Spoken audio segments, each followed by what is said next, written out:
Hello friends, how are you? I hope that you will be very fine. आज हम अपनी नई video से स्टार्ट करेंगे। आज का हमारा टॉपिक है डबल क्वेश्चन ऐसे। आज हम राइटिंग में करेंगे टास्क 2 में डबल क्वेश्चन ऐसे। डबल क्वेश्चन ऐसे कैसे होता है, आपको उसे अटेंड कैसे करना है, आप उसमें कैसे गुड स्कोर कर सकते हो। चलो आइए देखते हैं। जैसे कि आप समझ रहे हो कि डबल क्वेश्चन ऐसे मतलब इसमें 2 क्वेश्चन दिए होंगे और दोनों के आपके आंसर लिखने हैं। पैराग्राफ 1 में 1 क्वेश्चन करना है, पैराग्राफ 2 में 2nd क्वेश्चन करना है और उनके सोल्यूशन भी देनी है आपको। चलो आइए देखते हैं क्वेश्चन हमारे कैसे होंगे। कुछ टिपिकल क्वेश्चन मैं आपको बताऊंगा कि कैसे कैसे आपको क्वेश्चन आ सकते हैं डबल क्वेश्चन ऐसे में। सबसे पहला है one from faced by the almost every large city is traffic congestion. Question हमारे आ जाएंगे what do you think the causes are. इसके कॉजेज क्या हैं। What solution can you suggest. आप सोल्यूशन क्या दोगे, आप हिसाब से इसका सोल्यूशन क्या होना चाहिए वो आप इस पैराग्राफ में बताओगे। अब आपके पास उन्होंने 2 क्वेश्चन दे रखे हैं। एक तो उसने पूछा आपको कॉजेज क्या हैं इसके, और एक आपने बताना इसका सजेशन क्या है।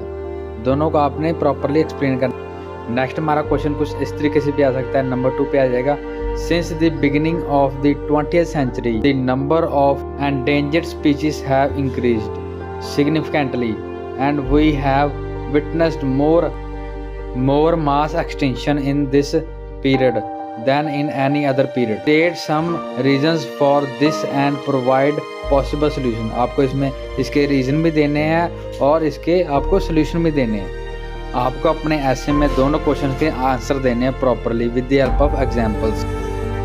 नेक्स्ट हमारे पास आएगा एग्जाम्पल इंस्ट्रक्शंस 1। आपको एग्जाम्पल इंस्ट्रक्शन 1 कैसे करना है। आपने फर्स्ट एग्जाम्पलिंग इंस्ट्रक्शंस क्या होंगे आपके लिए। पहला पॉइंट हमारा है what issue does this cause and how can they be addressed. जो आपका इशू है उसका कॉज क्या है और उसका सोल्यूशन कैसे निकाला जा सकता है वो आपको इसमें बताना with the help of example. Second आएगा what are some resulting social problems and how can we deal with them. हमारे सोशल प्रॉब्लम कैसे रिजल्ट करती हैं, उनका आउटपुट क्या मिलता है और उनसे हमें कैसे डील करना चाहिए, हम उनको प्रॉपरली कैसे डील कर सकते हैं, ये आपको बताना with the help of examples. What problem arise from this and how can they B tackled. इससे कौन सी प्रॉब्लम अराइज होती है और उसे हम कैसे टैकल कर सकते हैं, उसे हम कैसे सॉल्व कर सकते हैं, उसका सोल्यूशन क्या है, ये हमको इसमें बताना with the help of example. Next आप एग्जाम्पल कुछ इस तरीके से भी दे सकते हो। Why is this, how might it be remedied. With the help of आपको एग्जाम्पल बताना है कि ऐसा क्यों है और इसको हम कैसे रेमेडाइज कर सकते हैं, इसका सोल्यूशन हम कैसे कर सकते हैं, इसको हम कैसे सॉल्व कर सकते हैं। With the help of example आपको ये सब समझाना है। नेक्स्ट आपका आ जाए what are the reasons for this and how can the situation be improve. आपने बताना है कि इसका रीज़न क्या है और सिचुएशन को हम कैसे इम्प्रूव कर सकते हैं। With the help of example आपने बताना है। नेक्स्ट आपका आएगा why is this happening and what measure can be taken to tackle this problem. ऐसा क्यों हो रहा है और इस प्रॉब्लम को टैकल करने के लिए, सॉल्व करने के लिए हम क्या मेजर्स ले सकते हैं, ये भी आपको समझाना with the help of suitable examples.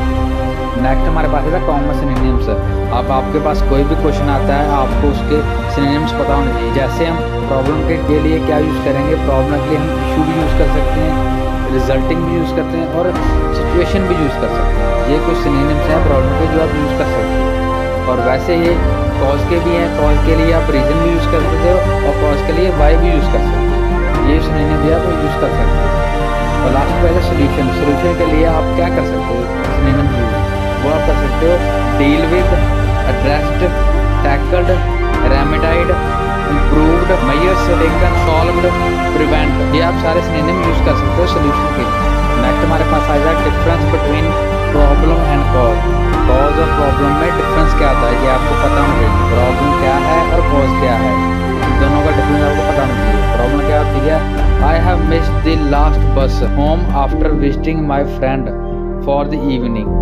ये उसकी होगी ना प्रॉब्लम, उसने अपनी लास्ट बस मिस कर दी है, अब उसके पास कोई भी ऑप्शन नहीं है। नेक्स्ट हम बात करेंगे कॉज। इसका कॉज क्या है, जो मैंने बस मिस कर दी है। I miss read the time table and thought the bus left eight 22:45 when it actually left eight 22:35। ये उसका मिस अंडरस्टैंडिंग होगी टाइम में, इसको तभी इसकी बस मिस हो गई है।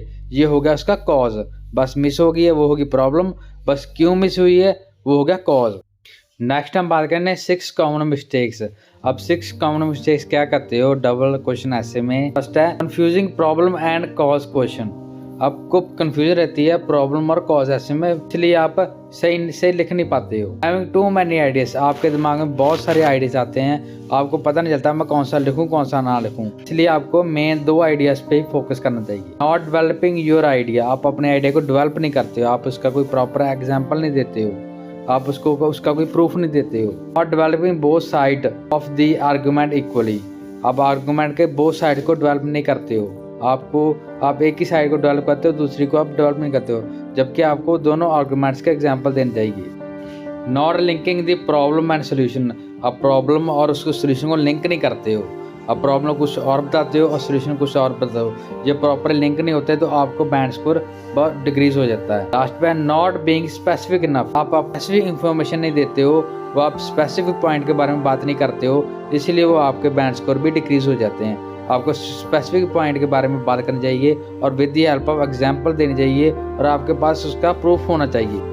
नेक्स्ट हमारे पास है ऐसे स्ट्रक्चर। ऐसे का स्ट्रक्चर क्या बनेगा, डबल क्वेश्चन ऐसे का स्ट्रक्चर क्या बनेगा। पहले आ जाएगा हमारी इंट्रोडक्शन में आपको वही करना है, पैराफ्रेज द क्वेश्चन को पैराफ्रेज करना है। स्टेट 1 की प्रॉब्लम और कॉज एंड रिलेटेड सोल्यूशन, आपको प्रॉब्लम बतानी है, कॉज बताना है और उसका एक सोल्यूशन भी देना है। नेक्स्ट हमारा आएगा मेन बॉडी पैराग्राफ नंबर 1, उसमें क्या लिखना है, उसको लिखना है प्रॉब्लम और कॉज।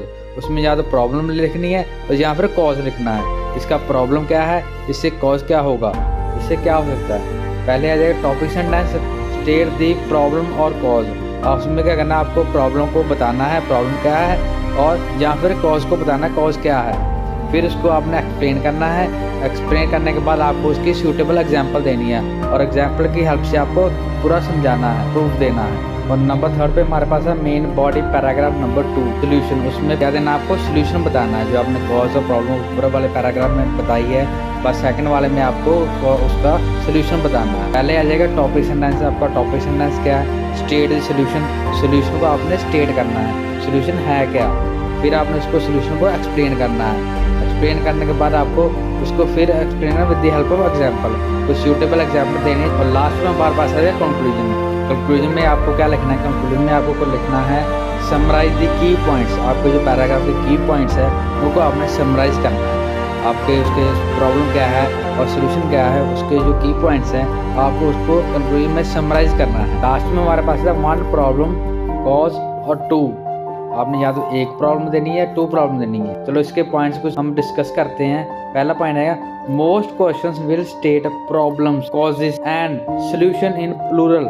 उन्होंने प्लूरल में पूछा है आपसे, यानी कि 1 से ज़्यादा देने हैं, लेकिन आपको 1 से ज़्यादा देने की जरूरत नहीं है। It is acceptable to write about just 1। आप किसी एक प्रॉब्लम या एक कॉज के बारे में लिख सकते हो। अगर आपके पास मटेरियल है उसको डेवलप करने का तो आप उससे भी अच्छे से एक्सप्लेन कर सकते हो with the help of suitable example. अगर आपके पास उसकी एग्जांपल भी है तब भी आपको अच्छे बैंड स्कोर मिल जाएंगे। ये ज़रूरी नहीं है कि आपको ज़्यादा प्रॉब्लम्स लिखनी है, आप एक प्रॉब्लम को डेवलप करके अच्छे बैंड स्कोर कर सकते हो। नेक्स्ट हमारे पास आता है it is better to fully develop 1 problem, cause and solution than run out of time trying to develop several. इसका मतलब क्या है, इसका मतलब ये है कि आपके पास अगर एक ही पॉइंट है आप उससे भी अच्छे से एक्सप्लेन करके लिख सकते हो। ज़्यादा पॉइंट आइडिया डेवलप करने की आपको ज़रूरत नहीं है, क्योंकि उसमें क्या होगा, उसमें आपका टाइम वेस्ट होगा। अगर ज़्यादा पॉइंट डेवलप करोगे तो आपका वो टाइम वेस्ट होगा। अगर आप एक ही पॉइंट को अच्छे से एक्सप्लेन कर देते हो with the help of example, तब भी आपको अच्छे बैंड स्कोर मिल जाएंगे। लास्ट में हमारे पास आता है write about 2 if you feel able to और मोर कंफर्टेबल डूइंग सो। अगर आप कंफर्टेबल हो तो आप 2 भी लिख सकते हो, 2 प्रॉब्लम 2 कॉजेज भी लिख सकते हो अगर आप कंफर्टेबल हो।